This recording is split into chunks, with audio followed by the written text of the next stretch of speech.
Naasnya, Pemberton pun menghembuskan napas terakhir pada tanggal 16 Agustus 1888 di usia 57 tahun dan meninggalkan keluarga dalam keadaan ekonomi yang cukup memprihatinkan. Jenazahnya pun diantarkan ke. Hai guys, welcome back to my YouTube channel. Apa kabar kalian semua? Semoga tetap dalam keadaan baik ya. Nah oke kawan-kawan, pada kesempatan ini kita akan membahas sebuah cerita tentang awal mula ditemukannya minuman Coca-Cola. Siapa sih di antara kita yang tidak lagi mengenal minuman ini ya kan? Karena telah beredar luas di negara Indonesia, karena telah diperjualbelikan baik di kedai, grosir, Indomaret, dan sebagainya. Nah, ternyata kawan-kawan, minuman ini ditemukan oleh seorang apoteker sekaligus dia juga pernah menjadi tentara. Nah, oleh karena dua profesinya inilah, ia menemukan minuman Coca-Cola. Bagi kawan-kawan sekalian yang penasaran bagaimana kisah ditemukannya minuman Coca-Cola, simak terus video ini ya. Nah, oke kawan-kawan, minuman Coca-Cola ini ditemukan oleh seorang apoteker bernama John Steve Pemberton. Ia lahir pada tanggal 8 Juli 1831 di sebuah tempat bernama Knoxville, Georgia. Ayahnya bernama James C. Pemberton dan ibunya bernama Martha L. Kent. Pemberton pun menghabiskan masa kecilnya di sebuah kota bernama Roma, tepatnya di bawah kaki gunung Bukit Appalachia, Georgia. Dan ia pun bersekolah di sana, akhirnya menempuh pendidikan di sebuah lembaga bernama Reform Medical College of Georgia dan mengambil jurusan farmasi dan kedokteran. Dan di sana Pemberton dilatih sebagai STEM dokter oleh dokter sekaligus herbalis bernama Samuel Thompson. STEM dokter ini adalah merupakan perawatan medis menggunakan daun coca untuk menyembuhkan pasien dengan mengalami penyakit keringat banyak. Nah, Pemberton ini merupakan anak yang cerdas dan pandai. Terbukti ia telah mampu meraih gelar pertamanya pada usia 19 tahun. Kemudian tak sampai di situ, ia mampu meraih gelar farmasi yang lebih konvensional di Philadelphia. Pemberton pun bertemu seorang mahasiswi di Wesleyan College di Macon. Mahasiswi tersebut bernama Anne Eliza Clifford.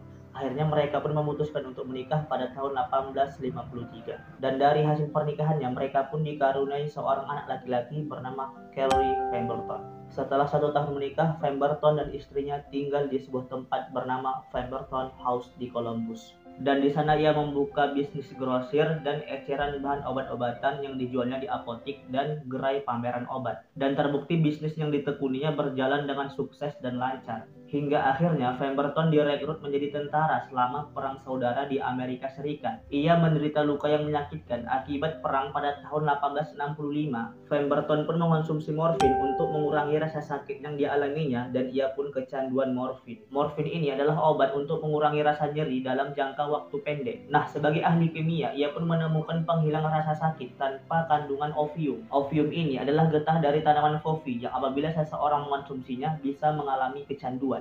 Kemudian lahirlah formula yang dikenal sebagai Pemberton Friend Wayne Coca. Formula ini mengandung ekstra daun coca walaupun penggunaannya dalam jumlah terbatas. Pemberton Friend Wayne Coca akhirnya diluncurkan pada tahun 1885. Berguna untuk mengatasi sakit kepala, kecanduan morfin, membantu mental, dan penguat saraf.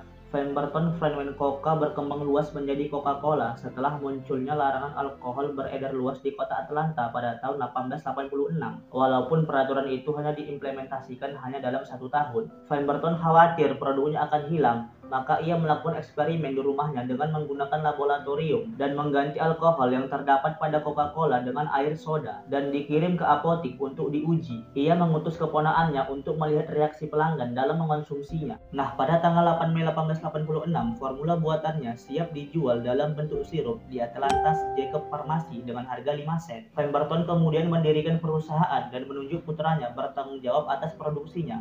Melalui rekan kerjanya bernama Frank Robinson, maka lahirlah Coca-Cola dengan ramuan daun coca dan kacang cola. Dalam memproduksi minuman Coca-Cola, Pemberton menggeluncurkan dana $70 Amerika Serikat. Akan tetapi pendapatan dari minuman Coca-Cola hanya $50 Amerika Serikat. Artinya ia merugi $20. Nah, untuk menarik minat pelanggan, Pemberton pun membagikan kupon gratis dan mengiklankan Coca-Cola melalui spanduk, plakat, dan lainnya. Di toko perusahaannya terpampang tulisan Drink Coca-Cola, artinya minuman Coca-Cola. Produk itu pun tersebar luas di kota Atlanta. Namun, Pemberton mengalami kanker pada perutnya karena kecanduan morfin. Ia terpaksa menjual 2/3 saham perusahaannya kepada inspektor lain bernama Asa Greg Candler dan menyisakan saham untuk putranya. Namun karena kebutuhan uang yang mendesak, mereka pun menjual keseluruhan saham kepada Candler. Naasnya, Pemberton pun menghembuskan napas terakhir pada tanggal 16 Agustus 1888 di usia 57 tahun dan meninggalkan keluarga dalam keadaan ekonomi yang cukup memprihatinkan. Jenazahnya pun diantarkan ke kampung halaman di Columbus dengan menggunakan kereta api. Semua rekan kerjanya mengucapkan belasungkawa atas kepergian Pemberton dan dia pun tidak pernah merasakan finansial yang cukup atas penemuan yang ditemukannya. Dan Candler pun meneruskan perusahaan Coca-Cola dan mengembangkannya. Pada tahun 1899, Candler menjual lisensi perusahaan Coca-Cola kepada dua pengusaha bernama Benjamin Thomas dan Joseph Whitehead.